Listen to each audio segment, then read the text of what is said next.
ইসলামের ইতিহাস থেকে ছোট্ট একটা ঘটনা বলেই আজকের আলোচনা শুরু করতে চাচ্ছি। আল্লাহ তাআলা মানব সৃষ্টির পরপরই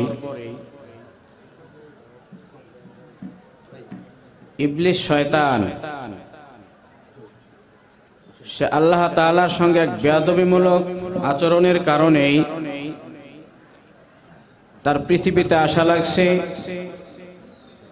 এবং মানব জাতিকেও তার কারণেই পৃথিবীতে আসা লাগছে। কথা বলেন ঠিক না বেঠিক?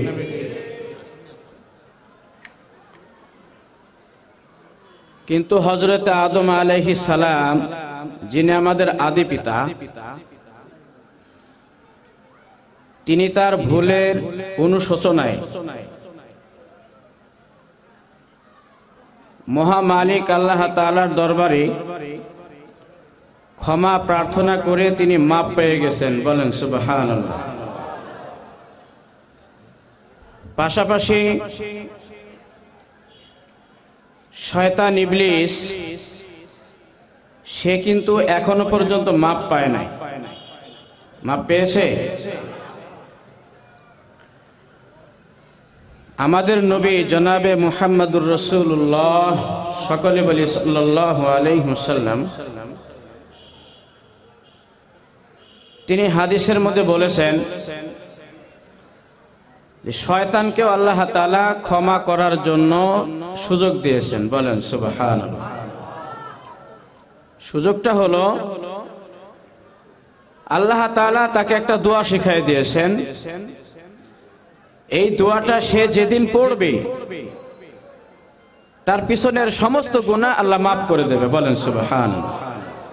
আমি কিন্তু শয়তানের কথা বলতেছি। কার কথা? শয়তানের কথা। শয়তান কি ভালো জিনিস নাকি? একটু জোরে কথা বলতে হবে। শয়তান কি ভালো জিনিস? কিন্তু শয়তানের টার্গেট হলো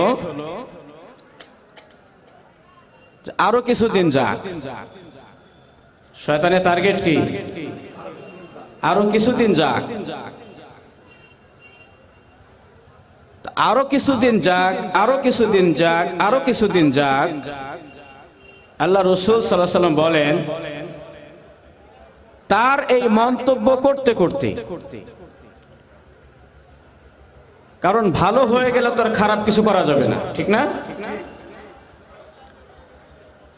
তো শয়তান কিয়ামত পর্যন্ত সে বলতেই থাকবে আরো কিছুদিন যাক। এই বলতে বলতেই সে তার মনের ধারণা আনতে আনতেই কিয়ামত হয়ে যাবে, তার ওই দোয়াটা আর পড়া হবে না। সম্মানিত উপস্থিতি, আমাদের মজলিসে কয়েক শ্রেণীর মানুষ আসছে। এক শ্রেণীর মানুষ যারা সামনের কাতারে এসেই বসে গেছে। কিসের জন্য? এখানে আমার মা, আমার বাবা, আমার বোন, আমার ভাই, ভাগ্নি, ভাতিজা ইত্যাদি সমস্ত আত্মীয় স্বজন যারা এই গোরস্থানে শুয়ে আছে, খালেস ভাবে তারা তাদের রুহের মাগফিরাতের উদ্দেশ্যেই সামনের কাতারেই বসে গেছে। ونعوذ بالله من شرور أنفسنا ومن سيئات أعمالنا من يهده الله فلا مضل له ومن يضلل فلا هادي له ونشهد أن لا إله إلا الله وحده لا شريك له ونشهد أن سيدنا وسندنا وحبيبنا وطبيب قلوبنا ومولانا محمدا عبده ورسوله الذي أرسله بالحق بشيرا ونذيرا وداعيا إلى الله بإذنه وسراجا منيرا أما بعد فأعوذ بالله من الشيطان الرجيم بسم الله الرحمن الرحيم فذكر إنما أنت مذكر لست عليهم بمسيطر إلا من تولى وكفر فيعذبه الله العذاب الأكبر إن إلينا إيابهم ثم إن علينا حسابهم وقال رسول الله صلى الله عليه وسلم الكيس من دان نفسه وعمل لما بعد الموت والعاجز من أتبع نفسه هواها وتمنى على الله أو كما قال عليه الصلاة والسلام اللهم صل على محمد وعلى آل محمد كما صليت على إبراهيم وعلى آل إبراهيم إنك حميد مجيد اللهم بارك على محمد وعلى آل محمد كما باركت على إبراهيم وعلى آل إبراهيم إنك حميد مجيد بلغ العلا بكماله كشف الدجى بجماله حسنت جميع خصاله صلوا عليه وآله تو شاہ جہاں تو شاہ جہاں جہارا بگر جہارا بادگر مدے ای امیر بلغ العلا بکمالہ کشف الدجى بجمالہ حسنت جميع خصاله صلوا عليه وآله আলহামদুলিল্লাহ মথুরাপুর গোরস্থানের মুর্দাদের রুহের মাগফিরাতের লক্ষ্যে ঐতিহ্যবাহী তৃতীয় বার্ষিক দুয়ার মাহফিলের মঞ্চে উপবিষ্ট সদর জালাস দিগার উলামা ইকরাম আমার সামনে উপবিষ্ট দিন দরদি মুসলমান ভাইরা মাইকের আওয়াজ যতদূর যাচ্ছে পর্দার আড়ালে আমার সম্মানিত মা ও বোনেরা সকলেই সেই মালিক যিনি আমাদেরকে দুনিয়াবী সমস্ত কাজ থেকে ফারেক করে গুরুত্বপূর্ণ আজকের এই দিন দুয়ার মাহফিলে আসার এবং বসার তৌফিক এনায়েত করেছেন এজন্য আমরা সকলে দিল থেকে শুকরিয়া আদায় করি সকলে বলি আলহামদুলিল্লাহ সম্মানিত হাজিরিন আল্লাহ তাআলার শুকরিয়া আদায়ের ক্ষেত্রে আমরা যে আওয়াজখানি দিলাম আওয়াজ শুনে মনে হয় না যে এত বড় ফিল্ডে এতগুলি মানুষ হয়েছে আমাদের শুকরিয়াটা জ্ঞাপন করছি কার জন্য যারা বলেন কার জন্য আল্লাহ যে বড় এর ভেতরে কার কার সন্দেহ আছে সন্দেহ আছে যেহেতু আল্লাহ বড় আল্লাহ নামের তাকবীর এটাও জোরে হওয়া দরকার সকলে বলেন নারায়ে তাকবীর নারায়ে তাকবীর নারায়ে তাকবীর কি দিলটা ফ্রেশ হয়ে গেল না? মনটা পরিষ্কার হয়ে গেল না? পিছনের কথা এখন আর খেয়াল নাই, এখন আমাদের খেয়াল হলো আজকের এই মজমায় আমরা অবশ্যই আখেরি মোনাজাত পর্যন্ত আমরা আমাদের আত্মীয় স্বজন যারা পৃথিবী থেকে বিদায় হয়ে গুরুস্থানে শুয়ে আছেন তাদের জন্য, পাশাপাশি আমরা আমাদের নিজাতের মাগফিরাত কামনা করেই ইনশাল্লাহ এখান থেকে রওনা হব। আমি তো ইনশাল্লাহ তৈরি আছি, কারা কারা তৈরি আছেন ইনশাল্লাহ? আলহামদুলিল্লাহ, আল্লাহ কবুল করেন, বলেন আমিন। আজকে পৃথিবীর হায়াতে আমরা যারা উপস্থিত, যে যেখানেই আসি না কেন, সকলেই কিন্তু একটা পজিশনে আছে। পজিশন বোঝেন তো? সকলেই একটা না একটা মান মর্যাদায় আছে।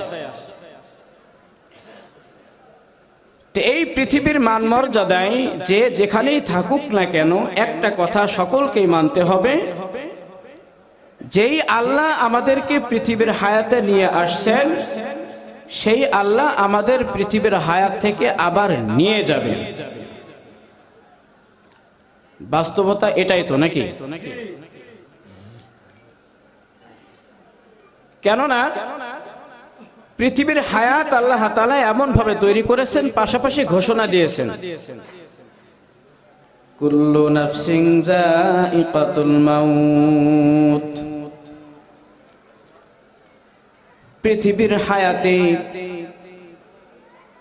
হায়াত নামক বস্তু যে নিয়ে আসছে, তাকে মৌতের স্বাদ গ্রহণ করা লাগবে। আছে কোনো সন্দেহ? তাহলে বোঝা গেল পৃথিবীতে কেউ বাঁচবে না, চিরদিন চিরস্থায়ী থাকবে না। যদি পৃথিবীর হায়াতে চিরদিন চিরস্থায়ী কেউ থাকার মতো থাকতো, সেটা একমাত্র আমার আপনার নবী জনাবে মুহাম্মদুর রাসূলুল্লাহ সাল্লাল্লাহু আলাইহি ওয়াসাল্লাম এতদিন পৃথিবীতে বেঁচে থাকতেন। কথা বলেন ঠিক না বেঠিক?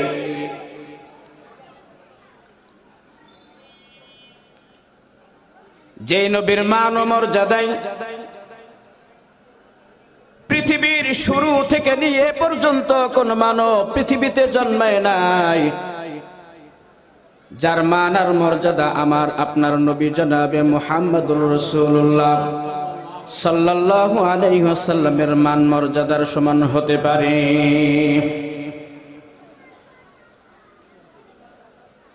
এজন্য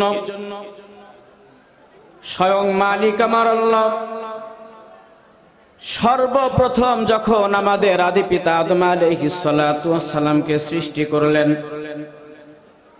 সৃষ্টি করার পরে আল্লাহ তাআলার আরশে আজিমের নিচে 40 বছর রাখছিলেন। কয় বছর? জোরে বলেন, কয় বছর?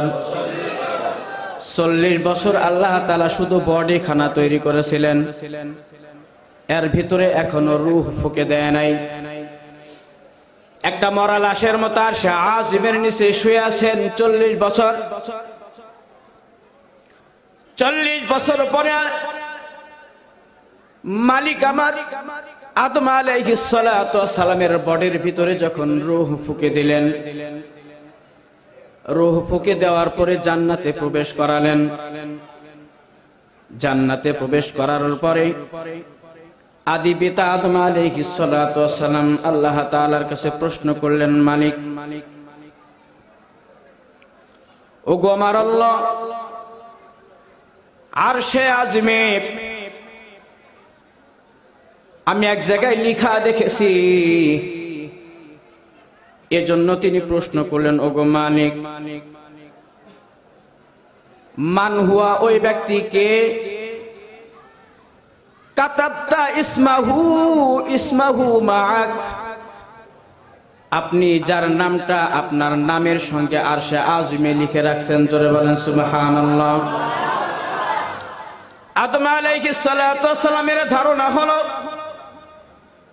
মানব জাতি হিসাবে একমাত্র আমি আদমকেই তো বানানো হয়েছে, তাহলে আরশে আজিমে মহামালিক আমার আল্লাহর নামের সঙ্গে কার নামটা লেখা হয়েছে? এইবার আল্লাহ তাআলা আদম আলাইহিস সালাতু ওয়াস সালামকে বললেন, এই আদম, তুমি আমার নামের সঙ্গে আর একটা নাম দেখেছো, কোথায় দেখেছো বলো? কি লেখা দেখেছো বলো? আদম আলাইহিস সালাতু ওয়াস সালাম ডাক দিয়ে বলতেছেন, মালিক, আরশে আজিমে লেখা দেখলাম, ইন্নী আনাল্লাহ, যার অর্থ হলো আমি আল্লাহ। সকলে জোরে বলেন আল্লাহ। আওয়াজ কি শেষ না আরো আছে? বলেন আল্লাহ।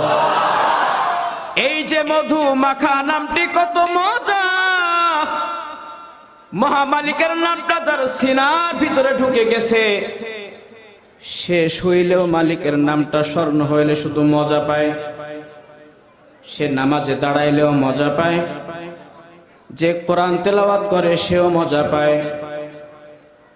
যার অন্তরের সঙ্গে তাআল্লুক মা আল্লাহ, আল্লাহর মুহাব্বত তার দিলের সঙ্গে জুড়ে গেছে, সেই লোকটা যেই নেক আমল করে সেই নেক আমলের মধ্যে মজা পেয়ে যায়। বলেন সুবহানাল্লাহ। আদম আলাইহিস সালাম বললেন, আরশে আজিমে আমি লেখা দেখেছি, ইন্নী আনাল্লাহ ওয়া মুহাম্মাদুন আবদি ওয়া রাসূলি। মুহাম্মদ সে হলো আমি আল্লাহর একজন বান্দা এবং সে একজন রাসূল। মান আমানা বি ওয়া আতাআ রাসূলিহি, আর যে ব্যক্তি আমি আল্লাহকে মেনে নেবে আর আমার রাসূলের ইতাআত করবে, অনুসরণ করবে, আদখালতুহু ফিল জান্নাহ। জোরে জোরে বলেন সুবহানাল্লাহ। আমি ওই বান্দাকে জান্নাতের মতো বড় নিয়ামত দান করব। বলেন সুবহানাল্লাহ। আমার এই আলোচনাটা আমার মূল উদ্দেশ্য নয় বাবা, আমি একটা বিষয়কে বোঝানোর জন্য ইতিহাস টানতেছি। হযরত আদম আলাইহিস সালাতু ওয়াস সালামকে আল্লাহ তাআলা আবার ডাক দিলেন। ডাক দিয়ে বলতেছে, আদম, এই মুহাম্মদ নামটা তুমি কি শুধু আরশে আজিমেই লেখা দেখেছো নাকি আর কোথাও লেখা দেখেছো?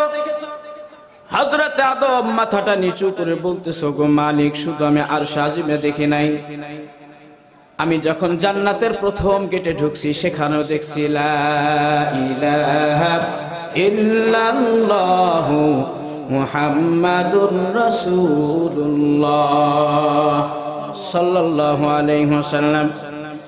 হযরত আদম আলাইহিস সালাম ডাক দিয়ে বলেন, মালিক, আমি জান্নাতে প্রবেশ করার সঙ্গে সঙ্গে আমি যেদিকেই তাকাইছি আপনার নামের সঙ্গে একটা নাম দেখেছি, সেটা হলো মুহাম্মদ। জোরে বলেন মুহাম্মদ। কি নাম? মুহাম্মদ নামটা আমি দেখেছি। আমার প্রশ্ন হলো, আমি আদম সবার আগে তৈরি হইলাম, কিন্তু আপনার নামের সঙ্গে আর একটা নাম দেখতেছি, এ তিনি কে? তিনি এবারে স্বয়ং আল্লাহ তাআলা ডাক দিয়ে বলেন, লাউলাহু লামা খালাকতুকা ইয়া আদম। হে আদম, আমি যদি ওই ব্যক্তিকে তৈরি না করতাম, না বানাইতাম, ওই ব্যক্তি যদি না থাকতো, তুমি আদমেরও পৃথিবীতে কোনো অস্তিত্ব আসতো না। জোরে বলেন সুবহানাল্লাহ। স্বয়ং আদম আলাইহিস সালাতু ওয়াস সালামের থেকেও মান মর্যাদায় আমার রাসূল উচ্চ। জোরে বলেন ঠিক না বেঠিক? আমার রাসূলের মান মর্যাদার সমপরিমাণ পৃথিবীর হায়াতে কোনো প্রাণী জন্ম নেয় নাই। স্বয়ং আল্লাহ রাসূল, যার এত মান মর্যাদা সম্মান স্বয়ং আল্লাহ পর্যন্ত দান করেছেন, তারপরেও কি পৃথিবীর হায়াতে আমাদের রাসূল বেঁচে আছেন? কথা জোরে বলেন, আছেন? আছে।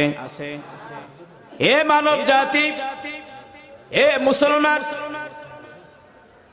নিজের পরিচয় একবার লক্ষ্য করে দেখা উচিত। আল্লাহর রাসূল এত প্রিয় হওয়া সত্ত্বেও পৃথিবীর হায়াতে বাঁচতে পারে নাই, তাকে সাড়া দেওয়া লাগছে। আমার আপনার মধ্যে এত গর্ব কিসের, এত অহংকার কিসের, এত ক্ষমতা কিসের? কবরে যাওয়া লাগবে না লাগবে না? কথা জোরে বলেন, কবরে যাওয়া লাগবে না কি লাগবে না? কবর এমন একটা ঘাঁটি, যেই ঘাঁটি হলো আমার আখেরি ঠিকানা। কবর কি আমাদের আখেরি ঠিকানা। এখন আমার প্রশ্ন হলো, যেই মালিক আল্লাহ আমাদের দুনিয়াতে আনছেন, আবার তিনি আমাদের নিয়ে যাবেন, তিনি আমাদের নিয়ে যাবেন, এর মধ্যে তো কোনো সন্দেহ নাই। আছে কোনো সন্দেহ? যাওয়া লাগবে তো। কেমন ভাবে যাওয়া লাগবে? যেমন আমার বাবা গেছে। কেমন ভাবে যাওয়া লাগবে? যেমন আমার দাদা গেছে। কেমন ভাবে যাওয়া লাগবে? আমার পরদাদা যেমন গেছে। কেমন ভাবে যাওয়া লাগবে? কেমন ভাবে যাওয়া লাগবে? স্বয়ং রাসূল সাল্লাল্লাহু আলাইহি ওয়াসাল্লাম যেমন পৃথিবী থেকে বিদায় হয়েছেন, ঠিক আমাদেরকেও ওই পথেই যাওয়া লাগবে। এ দুনিয়ার অস্তিত্ব খুবই কম। নাম শুনেছে ইব্রাহিম বিন আদম রাহমাতুল্লাহি আলাইহি, তিনি বলখের বাদশাহ, তিনি রাজ সিংহাসনে বসে আছেন। একজন ফকির বেশে তার দরবারে সরাসরি ঢুকে পড়ছে। এবার গেটম্যান দাঁড়া করাইছে, মুসাফির থামো, কি ব্যাপার, তুমি রাজ দরবারে ঢুকো কেন? বলতেছে আমার বাদশার সঙ্গে কিছু কথা আছে, আমি একজন মুসাফির, দূর থেকে আসছি। এইবার গেটম্যান ডাক দিয়ে বলতেছে, তুমি মুসাফির, তোমার জন্য বাদশা বাইরে জায়গা করে রাখছি। মুসাফির তুমি এখানে থাকবে, রাতের বেলায় থাকবে, সকাল বেলায় বের হয়ে চলে যাবে। তোমার খানা দানা থাকার সমস্ত ব্যবস্থা বাদশা করে রাখছে আগের থেকেই। কিন্তু মুসাফির না সর হবে না, হবে না, আমি বাদশার সঙ্গে দেখা করব, কথা বলবো। এইবার ভিতরে সংবাদ পাঠানো হলো। ভিতরে যে বলতেছে, একজন দরবেশের মতো দেখতে, মুসাফির দাবি করেছে আপনার সঙ্গে দেখা করতে চাই, আপনার সঙ্গে দেখা করতে চাই। আপনি কি দেখা করতে চান? বলে হ্যাঁ। যেহেতু এত বড় দুঃসাহস নিয়েছে আমার সঙ্গে দেখা করবে, তাহলে তার সঙ্গে আমারও দেখা করার আমার প্রশ্ন আছে। কথা বলেন ঠিক না বেঠিক?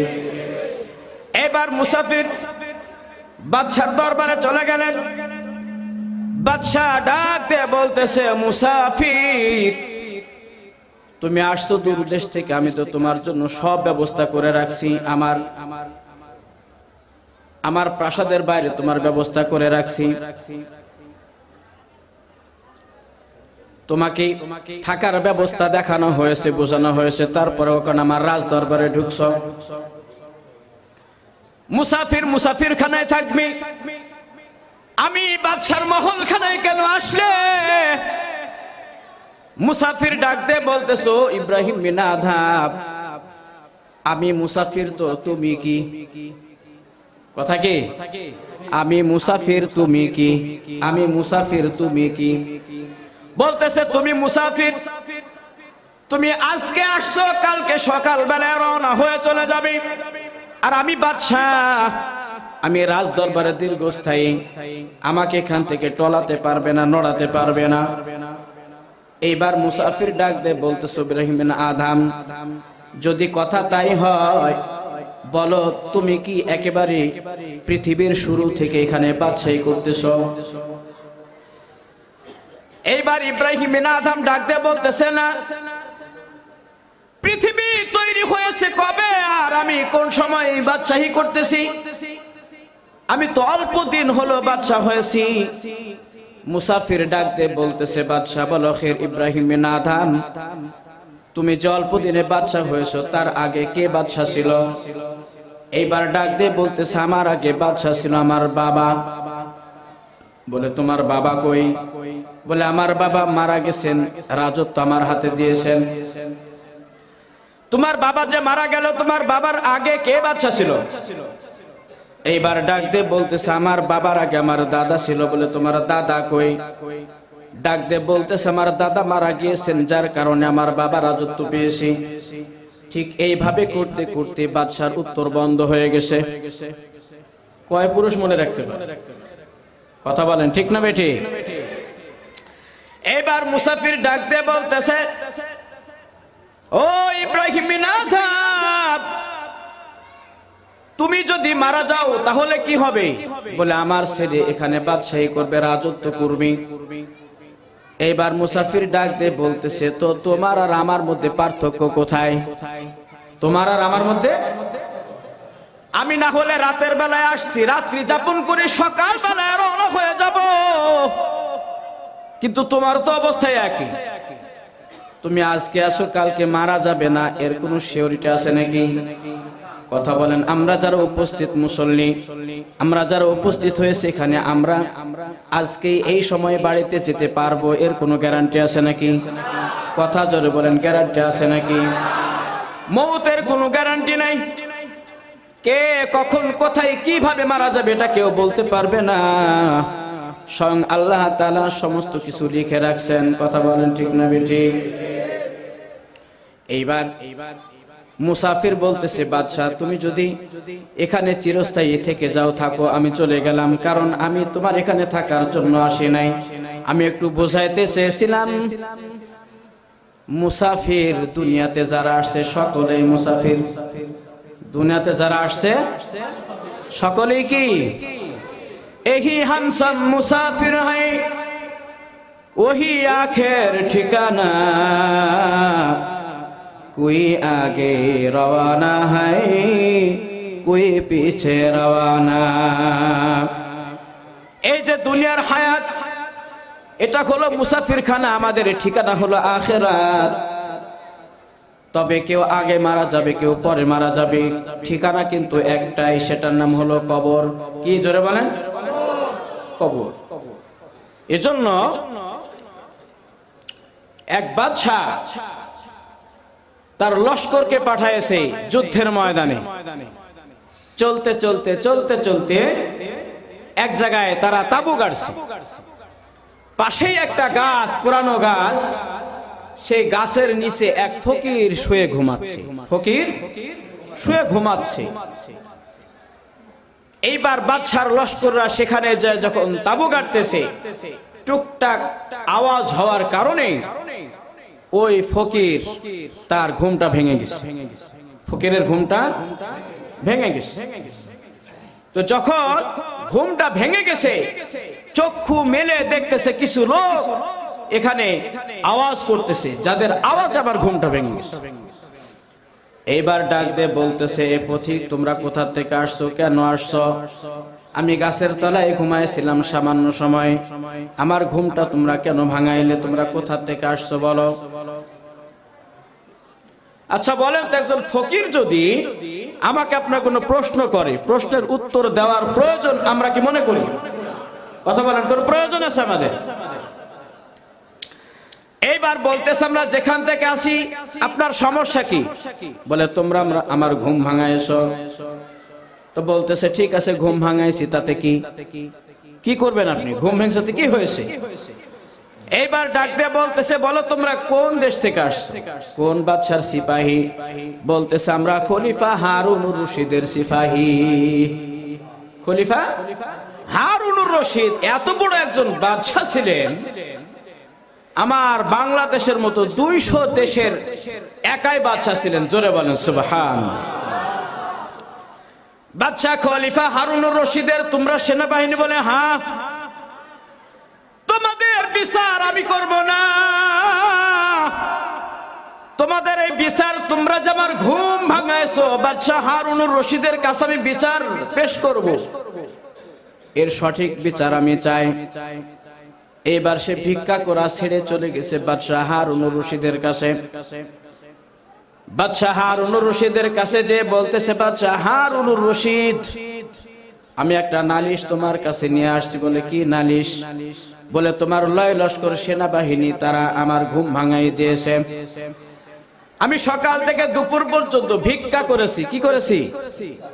কথা বলে না, কি করেছি?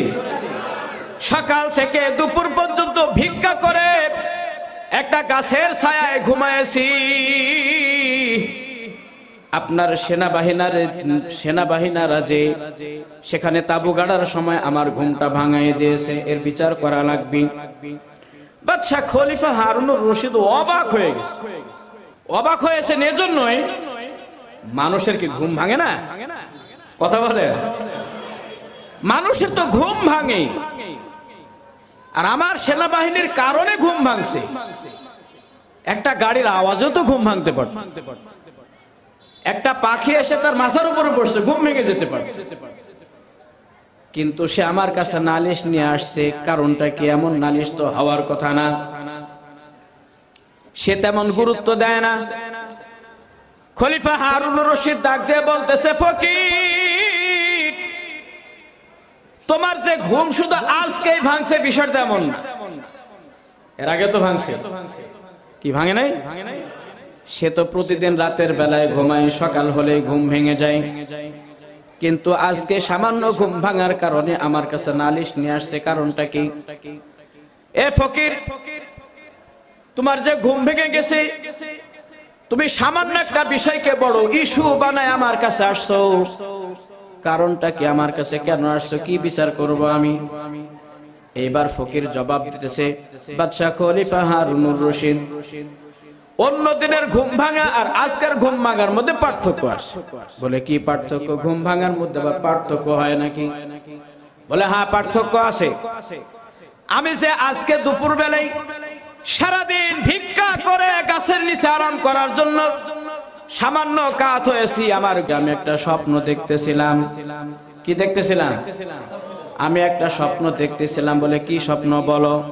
আমি স্বপ্নের মধ্যে দেখতেছিলাম, আজকের দিনে আমি স্বপ্নের মাঝে দেখতেছি আমি খলিফা হারুনুর রশিদ যেরকম বাদশাহ, আমিও দেশের বাদশাহী করতেছি। বলেন সুবহানাল্লাহ।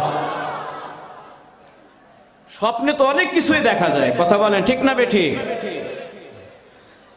আমি স্বপ্নে দেখতেছিলাম আমি বাদশাহী করতেছি। আমি মানুষকে ডাইনে যেতে বললে ডানে যায়, বামে যেতে বললে বামে যায়, বসতে বললে বসে। হাজার হাজার মানুষ আমার হুকুমের দাবিদারি করে। আমি এত সুন্দর একটা ঘুম, যে ঘুমের মধ্যে আমি বাদশাহ ছিলাম, হুট করে তোমার সেনাবাহিনীরা এসে তারা তাদের আওয়াজ দিয়ে আমার বাদশাহী ভেঙে দিয়েছে। আগে ছিল ঘুম ভাঙায়ছে, এখন কি অপরাধ? কথা কি বোঝা যায়? কিছুক্ষণ আগে ছিল ঘুম ভাঙার অপরাধ, এইবার ডাকবে বলতেছে, বাদশাহ নামদার, আমার ঘুম ভাঙা আর কোনো বিচার নয়, আমি বিচার নিয়ে আসছি। আমার বাদশাহী ভেঙে দিয়েছে। কি ভেঙে দিয়েছে? আমার বাদশাহী ভেঙে দিয়েছে, অসম্ভবের বিচার করায় লাগবে। বাদশাহ এবার মুস্কি হাসি দেয় আর সকলের দিকে তাকায়। বাদশাহ মনে মনে ভাবতেছি, কি পাগলের পাগল, এ তো শুধু ভিক্ষা করে খায়, বিষয়টা এমন নয়, এত পাগল, মাথা ঠিক নাই।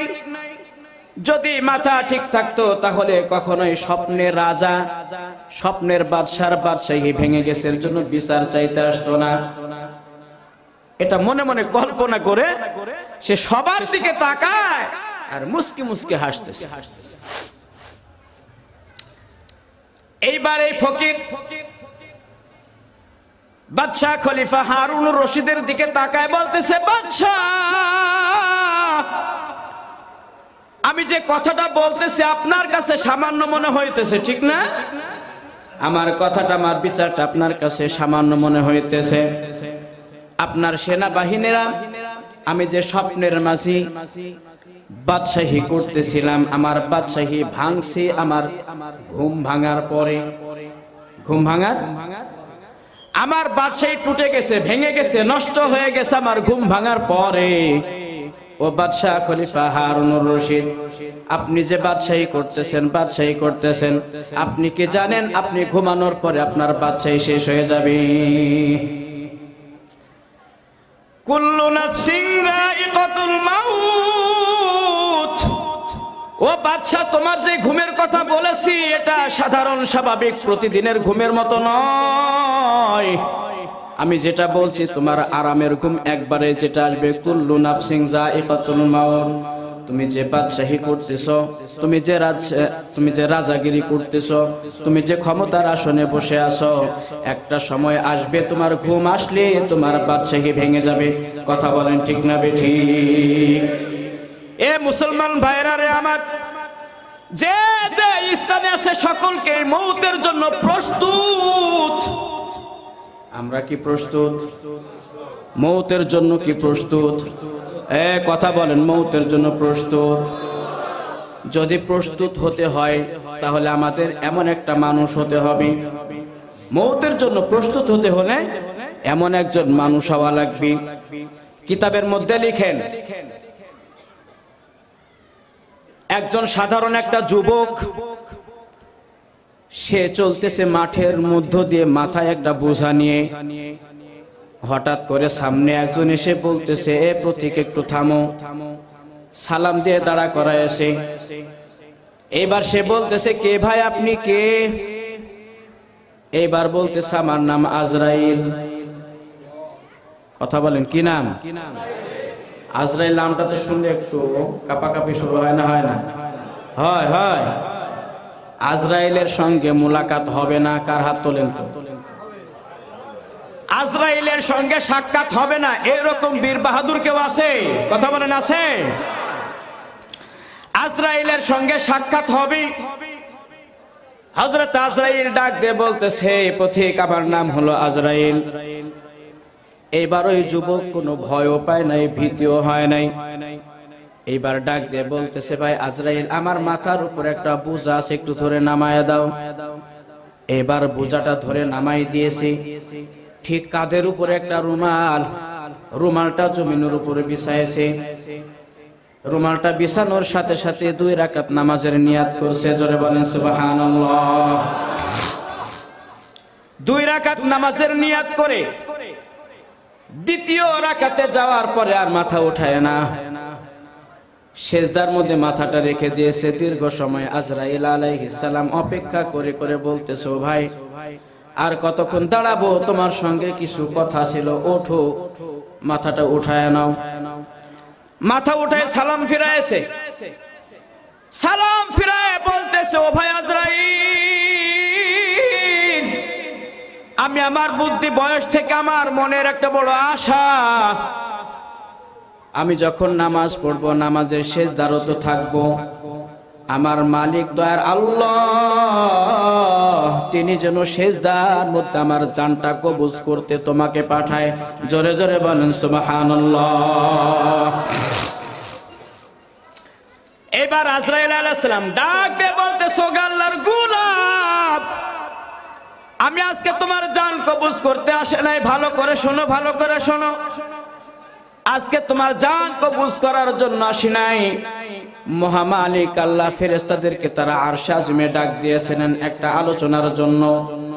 আলোচনায় একটা কথা উঠে আসছে, হে যুবক, তোমার নামটা ধরে স্বয়ং আমার আল্লাহ আমাদের কাছে আলোচনা করেছে যে তুমি যুবক নাকি আল্লাহর কাছে অনেক প্রিয়। জোরে বলেন সুবহানাল্লাহ। সেই ক্ষেত্রে আমি মালিকের কাছে অনুমতি নিয়ে তোমার কাছে আসছিলাম, যেহেতু তোমার আলোচনা স্বয়ং আল্লাহ করেছেন। জোরে বলেন কে? আরো জোরে বলেন কে? আর একটু জোরে বলেন কে? আল্লাহর মুখে একজন বান্দার আলোচনা মানে আমার মনে কৌতূহল জাগলো। যেই বান্দার আলোচনা স্বয়ং আল্লাহ আরশে আযমে নূরের ফেরেশতাদেরকে নিয়ে আলোচনা করেন, সেই লোকটা কমপক্ষে খারাপ হবে না। কথা বলেন ঠিক না বেঠিক? এজন্য আমি আসছিলাম তোমার পরিচয়টা জানার জন্য। এখন তোমার কাছে আমি একটা প্রশ্ন করি। বলে, প্রশ্নটা কি করেন? বলতেছে, আপনি যে 2 রাকাত নামাজের জন্য দাঁড়ায় গেলেন, আপনি তো ওযু করলেন না। ওযু করছে? কথা বলেন, ওযু করছে? আপনি তো ওযু করলেন না, কারণটা কি? এইবার বলতেছে, ভাই আজরাইল, আমি মওতের জন্য এমন ভাবে প্রস্তুতি, আমি যখনই জাগনা পাই আমি ওযু ছাড়া কোনো সময় থাকি না। জোরে বলেন সুবহানাল্লাহ। এই যে কিছুক্ষণ আগে আমরা বললাম মওতের জন্য প্রস্তুত, মৌতের জন্য প্রস্তুত কথার অর্থ কি আপনি জানেন? আমি জানি। মৌতের জন্য প্রস্তুত কথাটার অর্থ কি? আমি এখন ঢাকা যাব, ও ভাই তুমিও চলো, তুমিও চলো। আপনি কি যাবেন আমার সাথে? কথা বলেন না তো। আমি এখন ঢাকা যাব, চলো যাই। এবার বলবে হ্যাঁ তোমার সাথে আমার তো যাওয়ার বড় ইচ্ছা, কিন্তু আমার প্রস্তুতি নাই। আমার শরীরে যে পোশাকটা আছে পোশাকটা পরিষ্কার না, আমার কাছে মাত্র 100 টাকা আছে, এই 100 টাকা দিয়ে আমার ঢাকায় যাওয়া হবে না। কথা বলেন ঠিক না বেঠিক? সামান্য যদি একটা থানা থেকে আরেকটা থানায় যাওয়া লাগে, কমপক্ষে একটা প্রস্তুতি আছে না নাই? যদি এলাকা থেকে ঢাকায় যায় আরো বেশি প্রস্তুত হওয়া লাগে। যদি দেশ থেকে বিদেশ যাওয়া লাগে প্রস্তুতি আরো বেশি হওয়া লাগে না লাগে না? একদিন দুই দিন নয় বাবা, বাংলাদেশ থেকে পাড়ি দিয়ে অন্য দেশে যাইতে হলে কমপক্ষে 5 লক্ষ টাকা রেডি করা লাগে, এর কাছে ধার করা লাগে, ওর কাছে ধার করা লাগে, লোন নেওয়া লাগে, বিভিন্ন জায়গায় হাত পাতা লাগে। এটার নাম হতো প্রস্তুতি। কথা বলেন ঠিক না বেঠিক? এটার নাম হতো প্রস্তুতি। তাহলে এই যে আমরা বললাম আমরা মৌতের জন্য প্রস্তুত, এখন যদি বলা হয় এশার নামাজ পড়ে আসছেন কারা কারা, মাগরিবে নামাজ পড়ছেন কারা কারা, আমি হাত তুলতে বলি নাই, কারণ যারা হাত তুলতেছেন যারা তুলতে পারবে না তারা তো লজ্জিত হবে। আল্লাহ এটা চায় না, আল্লাহ এটা চায়। আমি আপনাদের ধারণা দিতে চাই মৌতের জন্য প্রস্তুত কাকে বলে। অনেকে আছে কিন্তু হুজুর সমস্যা নাই, আগামী জুম্মা থেকে নামাজ আর ছাড়বো না। আছে না এমন বান্দা? আছে না? একজন আমি দাওয়াত দিতে গেছি, সে বলে হুজুর এই সেদিন না জুম্মার দিন নামাজ পড়ে আসলাম। ওর ধারণা হলো জুম্মার নামাজ ছাড়া কিছু নাই। আল্লাহ তাআলা বান্দাকে মওতের প্রস্তুতি নেওয়ার জন্য প্রতিদিন 5 বার ডাক দেয়। কথা বলেন কয়বার? আরো জোরে বলেন কয়বার? শুধু যারা নামাজ পড়ে তারাই বলতেছে, যারা নামাজ পড়ে না ওরা চিন্তা করে ফাঁকে ফুঁকে বের হয়ে যায়। সবাই সমস্বরে বলেন আল্লাহ প্রতিদিন ডাক দেয় কয়বার? আরো সকলে হাত দেখান, বলেন কয়বার? জোরে বলেন কয়বার? আমি তো আল্লাহর রহমতে আজকে 5 বারই আল্লাহর সঙ্গে সাক্ষাতের জন্য মসজিদে গেছি। এই বুকে বলটা নিয়ে আগামী কালকে বলতে হবে হুজুর আমি 5 বারই আল্লাহর ডাকে সাড়া দেই। আছে সাহস কারো? আমি না বলতে উঠাই কেন দেখি না। 5 বার ফজর থেকে ইনশাআল্লাহ 5 বার সাড়া দেব আল্লাহর ডাকে। কি ব্যাপার, মাথা দেখা যায় বেশি, হাত দেখা যায় কম? হ্যাঁ, হাত কি বাড়িতে রেখে আসছে নাকি? আল্লাহ কবুল করো, বলেন আমিন। ও আমার মালিক আল্লাহ, বান্দা নিয়াত করেছে, নিয়াত করার সঙ্গে সঙ্গে তোমার ওয়াদা বান্দার আমল নামায় একটা নেক লেখা হয়ে যায়, বলেন সুবহানাল্লাহ। আমরা যে আজকের এই গুরুস্থানের মুর্দেগান যারা মারা গেছেন তাদের দোয়ার মাহফিলের উদ্দেশ্যে এখানে উপস্থিত হয়েছি, এই মুহূর্তে কি মারা যাওয়া বন্ধ আছে? খোঁজ নিলে দেখা যাবে মথুরাপুরের কোথাও না কোথাও একজন মারা গেছে। মারা গেছে না? যদি সারা বাংলাদেশ কোরআন দেখবেন 100 জন হয়ে গেছে। সারা বিশ্ব কুড়াইলে দেখবেন হাজার হাজার মানুষ একটা মুহূর্তেই মারা যাচ্ছে। তাহলে আমরা যে সব কিছু বুঝলাম, তারপরেও নামাজের যদি দাওয়াত দেওয়া হয় বলে ব্যস্ত। কি বলেন? ব্যস্ত। দোকানদারকে দাওয়াত দেওয়া হলে বলে ব্যস্ত, ব্যবসায়ীকে দাওয়াত দেওয়া হলে বলে ব্যস্ত, চাকরিজীবীকে দাওয়াত দেওয়া হলে বলে ব্যস্ত। সর্বশ্রেণীর সর্বপ্রকারের মানুষের একটাই কথা, ব্যস্ত। কি জোরে বলেন? জোরে বলেন কি? আহা, মানুষ যদি মারা যায় স্বয়ং হাদিসের মধ্যে আছে ফেরেশতা এসে তখন ডাক দিবে যখন নড়ার ক্ষমতা থাকে না। কি থাকে না? নড়ার ক্ষমতা থাকে না, মানে মারা গেছে। তখন ফেরেশতাই ডাক দিয়ে বলেন ইয়া আব্দুল্লাহ, মাল ইশতিগাল, তোমার ব্যস্ততা গেল কোথায়?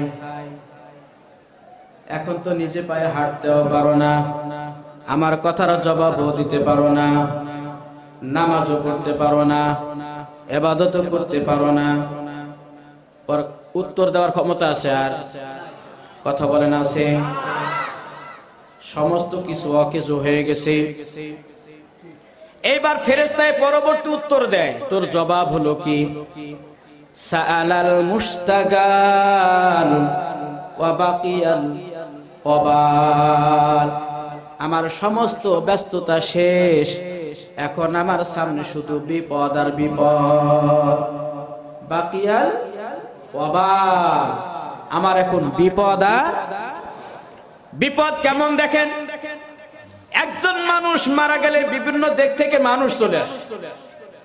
কেউ আসে দেখার জন্য, কেউ আসে একটা সেলফি তোলার জন্য, এমনও মানুষ আছে, আছে না নাই? সেলফি তুলে ছবি তুলে রাখে। আবার কিছু মানুষ আছে তাড়াতাড়ি জানাজা দেন, তাড়াতাড়ি জানাজা দেন বলে কেন? বলে শোনেন না, আলেম ওলামা বলে মানুষ মারা গেলে তাড়াতাড়ি জানাজা দিতে হয়। আসলে উদ্দেশ্য তাড়াতাড়ি জানাজা দেওয়া না, ওর উদ্দেশ্য হলো তাড়াতাড়ি মাটিতে পড়তো আমার বাড়ি দূরে, আমার বাড়ি, তাড়াতাড়ি জানাজা দাও, মাটি দাও, দাফন কার্য সারো, আমার বাড়ি দূরে, তাড়াতাড়ি যেতে। তাহলে মৌত হওয়ার সাথে সাথেই অবাল বিপদ শুরু হয়েছে না হয় না? যারা আমার নিকটে বসে গল্প করতো, আনন্দ দিত, আজকে তারা বলতেছে তাড়াতাড়ি কবর দাও, আমার কাজ আছে। কি বিষয়টা এমন কিনা? হ্যাঁ, আহা, মানুষ যখন মারা যায়, আল্লাহ রাসূল বলেন মানুষ যখন মারা যায় তার জন্য কবর দুই রকমের ব্যবহার নিয়ে আসে। আল কবরু রাওদাতুম মিন রিয়াদিল জান্নাহ, আল কবরু রাওদাতুম মিন রিয়াদিল জান্নাহ। যদি সে নেককার হয় আল্লাহ তাআলা তার কবরটা জান্নাতের বাগান বানায় দেয়। বলেন সুবহানাল্লাহ। আজকে আমাদের গুনায় গুনায় জর্জরিত, একটা গুনাহ নাই, দুইটা গুনাহ নাই, গুনার সংখ্যা আমাদের গুনে গুনে শেষ করা যাবে না। কথা বলেন ঠিক না বেঠিক? গুনাহ করতে করতে করতে করতে অন্তরটা কালি পড়ে গেছে। এখন এত ওয়াজ হয়, মিলাদ হয়, মাহফিল হয়, এত বয়ান হয়, বক্তৃতা হয়, এত আলেম উলামা, তারপরেও ভিতরে আমাদের হেদায়েত না। কি না? হেদায়েত থাকবে কি করে বাবা?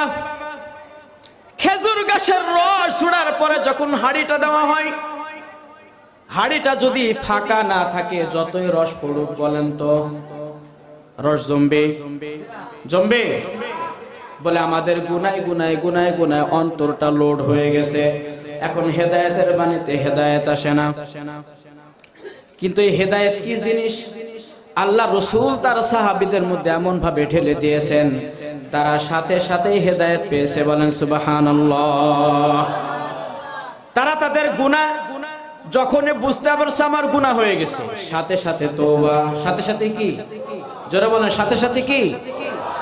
আজকে আমরা দিনের মধ্যে অনেক গুনাহ করছি, হয়তো আমি নাম জানি না।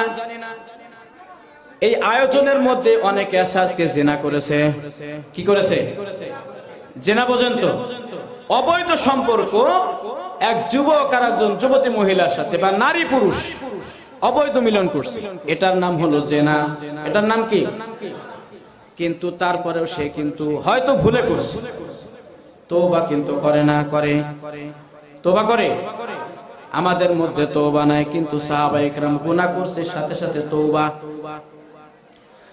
আল্লাহ রাসূলের একজন মহিলা সাহাবিয়া ভুল ক্রমে জিনা করে ফেলেছে, পেটে সন্তান চলে আসছে। মহিলা সাহাবী আল্লাহ রাসূলকে যে বলতেছে, ইয়া রাসূলুল্লাহ আমার ভুল হয়ে গেছে, অপরাধ। বলে কি অপরাধ? বলতেছে আমি জিনা করে ফেলেছি। এইবার আল্লাহ রাসূল তার কথাটা না শোনার ভান করে মুখটা ঘুরায় নিয়েছেন। মহিলা সাহাবিয়া আল্লাহ রাসূলের মুখের দিকে যে বলতেছে, ইয়া রাসূলুল্লাহ আমি আপনার মহিলা সাহাবিয়া, আমি একটা অপরাধ করেছি, যে অপরাধের নাম হলো জিনা। আল্লাহ রাসূল আবার মুখ ফিরায় নিয়েছেন। আল্লাহ রাসূলের মুখ ফেরানোর উদ্দেশ্য হলো এই বান্দি আল্লাহর বান্দি সেজন্য তওবা করে আল্লাহর সঙ্গে মোকাবেলা করে নেয়, আল্লাহর সঙ্গে বোঝাপড়া করে নেয়, আল্লাহর কাছ থেকেই যেন তওবা করে মাপ চেয়ে নেয়। বলেন সুবহানাল্লাহ। কিন্তু আসলে তারা তো চিন্তা দুনিয়া না, তারা চিন্তা আখিরাত। তারা দুনিয়া চিন্তা না, তারা চিন্তা কবরে কি হবে আমার, তারা দুনিয়া চিন্তা না আমার হাসরে কি হবে, এই চিন্তায় তারা ব্যস্ত। আল্লাহ রাসূলকে তৃতীয়বার ডাক দিয়ে বলতেছে, আল্লাহর হাবিব আপনি কি আমার আওয়াজ শুনতে পাচ্ছেন? আমি জিনা করেছি। এইবার তৃতীয়বারে যখন আল্লাহ রাসূল শুনলেন, এইবার ডাক দিয়ে বলতেছে, মহিলা তুমি যে জেনা করেছো, যার কারণে তোমার পেটে কি সন্তান? বলে হ্যাঁ সন্তান আছে। আল্লাহ রাসূল ডাক দিয়ে বলতেছেন, তোমার অপরাধ তোমার সন্তানের অপরাধ হয় নাই, যাও তোমার সন্তান যেদিন পৃথিবীতে আসবে তখন দেখা করো। মহিলা সাহাবিয়া বলতেছে, আল্লাহর হাবিব আমি যদি আমার সন্তান প্রসবের আগেই মারা যায় তাইলে তো আমি পবিত্র হতে পারলাম না, আমি গুনাহগার, আমি জিনাকার হিসাবে আল্লাহর আদালতে আমার দাঁড়ানোর কোনো ক্ষমতা নাই। জোরে বলেন সুবহানাল্লাহ। মহিলা সাহাবিয়া হওয়া সত্ত্বেও আল্লাহ রাসূলের সাহাবা, জিনা করে ফেললে কোনোদিন বেঈমান হয় না। বেঈমান হয়, চুরি করলে বেঈমান হয়ে যায় না, যতক্ষণ পর্যন্ত আল্লাহর সঙ্গে শিরিক না করে সে বেঈমান হয় না। মহিলা সাহাবিয়া ডাক দিয়ে বলতেছে, আল্লাহর হাবিব আপনি আমাকে পবিত্র না করার আগেই যদি আমি মারা যাই তাহলে আমি জাহান্নামে জ্বলতে পারবো না। আল্লাহ রাসূল বলতেছে, করার কিছুই নাই, তুমি চলে যাও। দীর্ঘ 6 থেকে 7 মাস পরে যখন সন্তান প্রসব হয়ে গেছে, এইবার সন্তানকে কোলে করে নিয়ে এসে আল্লাহ রাসূলকে বলতেছে, আল্লাহর হাবিব এই যে আমার সন্তান পৃথিবীতে চলে আসছে, আপনি আমাকে পবিত্র করুন। তৎকালীন জামানায় মানে ইসলামী শরিয়া হুকুম দিয়েছেন, কেউ যদি জিনা করে তো তার বিচার, তার পবিত্র এভাবে করা হয়, তার পুরা শরীরকে মাটির মধ্যে গেড়ে তার মাথায় পাথর মারতে মারতে যতক্ষণ সে মারা না যাবে ততক্ষণ তাকে এইভাবে পাথর নিক্ষেপ করা হয়। বলেন তো বিষয়টা শুনতে যত সহজ, বাস্তবতায় কেমন? কথা বলেন না কেন?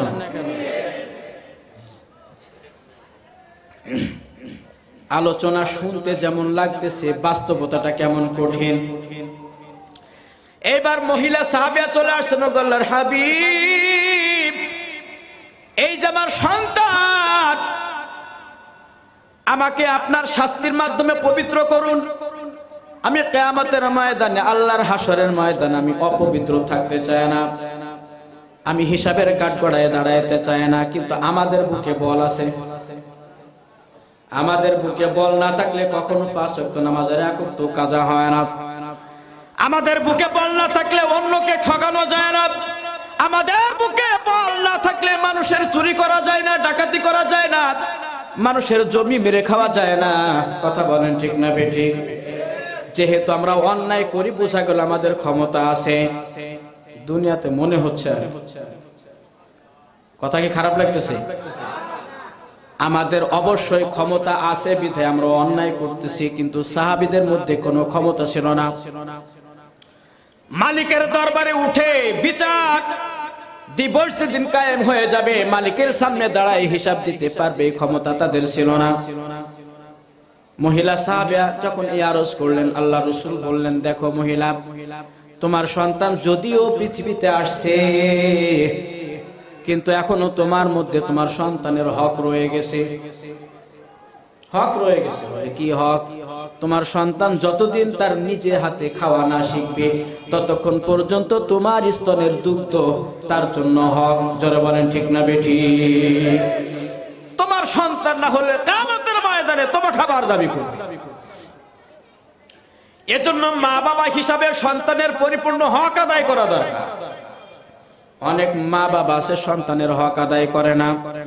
সন্তানের হক আদায় না করার কারণে ওই সন্তান বড় হয়ে মা বাবার হক আদায় করে না। কথা বলেন ঠিক না বেঠিক? আমরা তো মনে করি আমার সন্তানকে ব্যারিস্টার বানাইলেই বড়, ঠিক না? দারোগা বানাইলেই ঠিক আছে, ম্যাজিস্ট্রেট বানাইলেই ঠিক আছে। মনে করি যে আমরা বাবা মা হিসাবে সন্তানের প্রতি এটা আমাদের হক, এটা আমাদের এটা আমাদের হক, এটা আমরা মনে করি। কিন্তু সর্বপ্রথম হক হলো পিতা মাতা হিসাবে সন্তানকে সুশিক্ষায় শিক্ষিত করা। কি শিখায়? আপনি ডাক্তার হন, আপনি ব্যারিস্টার হন, যত বড় উচ্চ পদের অধিকারী হন, ঠিক আছে, কিন্তু ইসলামের প্রাথমিক জ্ঞানগুলি আপনাকে অর্জন করা ফরজে আইন। পিতামাতা হিসাবে নিজের সন্তানকে কমপক্ষে 5 ওয়াক্ত নামাজ পড়তে যত মাসালা মাসাইল আছে সবগুলি শিক্ষা দেওয়া সর্বপ্রধান অধিকার সন্তানের জন্য মা বাবার কাছে। কথা বলেন ঠিক না বেঠিক? আজকে অনেক সন্তান আছে, আসো নামাজে আসো, বলে নামাজ জানি না। এইবার আমরা কিন্তু গালাগালি করে ওই ছেলেকে, কিরে তুই এতদিন কিছু শিখিস নাই, নামাজ জানিস না, মুসলমানের ছেলে। আসলে কি ছেলেটার দোষ না মা বাবার দোষ? কথা বলেন না, কার দোষ? এবার যখন সন্তান নিজে বুঝতে শিখে গেল আমার নামাজ দরকার, রোজা দরকার, ইবাদত দরকার, মাসলা মাসাইল শিখা দরকার, এবার ওই ছেলেও কিন্তু আল্লাহর কাছে দায়বদ্ধ। ওই ছেলেকে নিজে এখন শিখতে হবে। কথা বুঝে আসলো? মৌতের প্রস্তুতি নিতে হলে এগুলি লাগবেই লাগবে। হক আদায় করতে হবে পিতামাতা হিসাবে সন্তানের প্রতি, সন্তানকেও পিতামাতার প্রতি হক পরিপূর্ণ আদায় করতে হবে। আল্লাহ রাসূল ডাক দিয়ে বললেন, মহিলা, তোমার যে সন্তান তুমি জন্ম দিলে, এই সন্তানের হক তোমার উপরে আছে। যতক্ষণ পর্যন্ত নিজ হাতে সে খাওয়া না শিখবে ততক্ষণ পর্যন্ত তোমার বিচার করা হবে না, তোমাকে হজর করা হবে না, তোমাকে পাথর মেরে নিক্ষেপ করা হবে না, তোমাকে পবিত্র করা হবে না। এইবার মহিলা সাহাবিয়া সে তার সন্তানকে নিয়ে আবার চলে গেলেন। বাবা, আমি ঘটনাটা এজন্যই বলতেছি, মহিলা সাহাবিয়া সে দুনিয়া চায় না, সে চায় আখিরাত। জোরে বলেন কি চাই? আমরা কি চাই? জোরে বলেন কি চাই? যারা আখিরাত চায় হাত জাগান দেখি, কারা কারা আখিরাত চায়? নারায়ে তাকবীর, নারায়ে তাকবীর, নারায়ে তাকবীর। আল্লাহ কবুল করেন, বলেন আমিন। এখন থেকে আমরা যে যেখানে যা গুনাহ করেছি সেগুলি আমাদের বর্জন করা লাগবে। লাগবে তো ইনশাআল্লাহ? হ্যাঁ। মহিলা সাহাবী আবার বাড়িতে চলে গেলেন। তার বুকের ভিতরে ধরফড়, না জানি কখন মারা যায় গুনাহ অবস্থায়, কখন না জানি পৃথিবীর থেকে বিদায় হয়ে যায় গুনাহ অবস্থায়, কখন না জানি পৃথিবীর থেকে বিদায় হয়ে যায় আমি কবরে চলে যাই। এইবার কিছুদিন যেতে না যেতেই মহিলা সাহাবিয়া তার সন্তানের হাতে রুটির একটা টুকরা দিয়েছেন। রুটির একটা টুকরা দিয়ে 2 থেকে 3 মাসের বাচ্চা তার হাতে রুটির একটা টুকরা দিয়ে আল্লাহ রাসূলের কাছে যে বলছেন, ইয়া রাসূলুল্লাহ, এই যে দেখেন আমার সন্তান সে নিজের হাতে রুটি ধরে আছে। জোরে বলেন সুবহানাল্লাহ। আল্লাহ রাসূল চিন্তা করলেন এটা এমন তেমন মহিলা নয়। বলেন তো পবিত্র হওয়ার অর্থ কি? মৃত্যুদণ্ড। কথা বলেন, পবিত্র হওয়ার অর্থ কি? এখানে মৃত্যুদণ্ড, পাথর মেরে তাজা জানকে মেরে ফেলা হবে। এটা হলো আইন, ইসলামী শরীয়তের হুকুম। এখন আমরা অনেকে বলতে পারি এত কষ্ট দিয়ে মারার কি দরকার? হ্যাঁ, ইসলামী শরীয়ত বলতেছে কেউ যদি চুরি করে তার হাতটা কেটে দাও। বলে হাত কাটার কি দরকার? যুক্তিতে এরকম খাড়া করতে পারে, কিন্তু এটার কারণ হলো যদিও একজনের হাত কাটা হলো 10টা চোর ভালো হবে না? হবে না? কথা জোরে বলেন, হবে না? হবে না? একজন জেনাকার, আমার বাংলাদেশ প্রধান কার্যালয়ে যদি একজন জেনাকার, যাকে ধর্ষক বলা হয়, কি বলা হয়? যাকে ধর্ষক বলা হয়, এই ধর্ষককে যদি প্রধান পার্লামেন্টে ক্যামেরার সামনে, মিডিয়ার সামনে তাকে ফাঁসি দেওয়া হয়, হজর করা হয়, পাথর মেরে নিক্ষেপ করা হয়, বলেন তো পরের দিন ঘোষণাও দেওয়া হলো যদি কোথাও ধরা পড়ে বাই চান্স, কোনো উকিল চলবে না, কোনো সাক্ষী চলবে না, কোনো টাকা পয়সা চলবে না, সুদ চলবে না, ঘুষ চলবে না, একটাই চলবে, সেটা হলো মৃত্যুদণ্ড। পরের দিন ধর্ষক আর পাওয়া যাবে? কথা জোরে বলেন, পাওয়া যাবে? বর্তমান সময়ে যারা ধর্ষক তাদের পাওয়ার বেশি, যারা অপরাধী তাদের পাওয়ার বেশি। বর্তমান ভালো মানুষের জায়গা নাই, সৎ কথা বলবে জায়গা নাই। হক কথা বলবো ওর বিরুদ্ধে দাঁড়ায় যাবে। কথা বলেন ঠিক না বেঠিক? এজন্য সকলকেই সতর্ক হতে হবে, সকলকে সঠিক চিনতে হবে, সত্য চিন্তা হবে, মিথ্যা চিন্তা হবে, কোনটা অপরাধ কোনটা অপরাধ না এটা বুঝেই নিজেকে সামনে আগানো লাগবে। কথা বলেন ঠিক না বেঠিক? এবার মহিলা সাহাবিয়া আল্লাহ রসুলের কাছে যখন আরজি পেশ করলেন, আমার সন্তান খাওয়া শিখে গেছি, এবার আমাকে দ্রুত পবিত্র করেন। আল্লাহ রসুল এবার সমস্ত সাহাবীকে ডাক দিলেন, গর্ত খনন করার কথা বলে দিলেন। এবার গর্ত খনন করা হলো, মহিলা সাহাবিয়াকে গর্তের মধ্যে নামানো হলো। গর্তের মধ্যে নামানো হয়ে গেছে, গলা পর্যন্ত পোঁতা হয়ে গেছে। এইবার আল্লাহ রসুল অর্ডার দিয়ে দিলেন, মারো পাথর মারো, পাথর মারো, পাথর মারো। এইবার পাথর মারতেছে, পাথর মারতেছে, একটা দুইটা পাঁচটা দশটা, চতুর্দিক থেকে যখন পাথর মারে, আহা, এমন মহিলা সাহাবী আল্লাহ রাসূলকে মেনেছেন, আল্লাহকে মেনেছেন, আখিরাতকে চিনেছেন, দুনিয়াকে এমন ভাবে ছেড়ে দিয়েছেন, এমন তওবা করেছেন, আল্লাহু আকবার, এমন তওবা করেছেন, তার তওবা বলে তার মৃত্যুদণ্ডের আগেই আল্লাহ কবুল করে নিয়েছে। বলেন সুবহানাল্লাহ। এইবার পাথর নিক্ষেপ হতে হতে একটা পাথর এমন ভাবে লাগছে, ওই পাথরের আঘাতে তার কপাল দিয়ে মাথা দিয়ে একটা রক্তের ছিটা বের হয়ে এক সাহাবীর মুখে লাগছে। এবার ওই সাহাবী বলতেছে, আহা, সে নিজেকে এমন মনে করেছে, মহিলাকে ঘৃণা দেখিয়েছে। আহা, একজন মহিলা যে জেনা করেছে, জেনাকারিনী মহিলার গায়ের রক্ত আমার মুখে মাখলো, এজন্য সে কি করতেছে? মনে মনে আফসোস করতেছে, মানে বলেই ফেলেছে। একজন অপরাধী গুনাহগার মহিলা তার